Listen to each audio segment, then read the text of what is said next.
Want to block ads on Google Chrome? In this video, I will show you how to add an ad blocker to Chrome step by step. Okay, step 1, open the Google Chrome browser on your laptop or PC. And then in the search bar, type Chrome Web Store. Chrome Web Store. Enter. Open the website.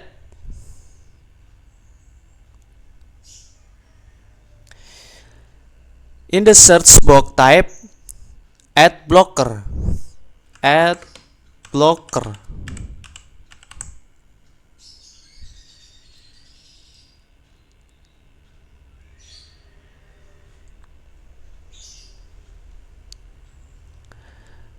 Choose a popular extension.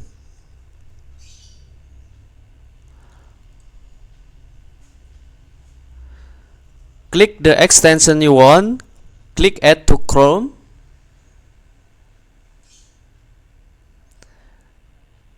Tap Add Extension.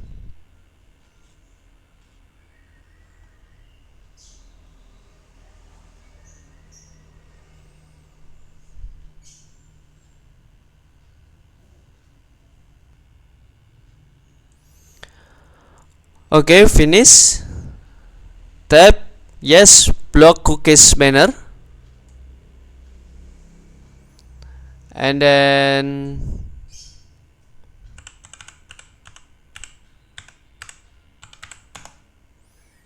tap extension.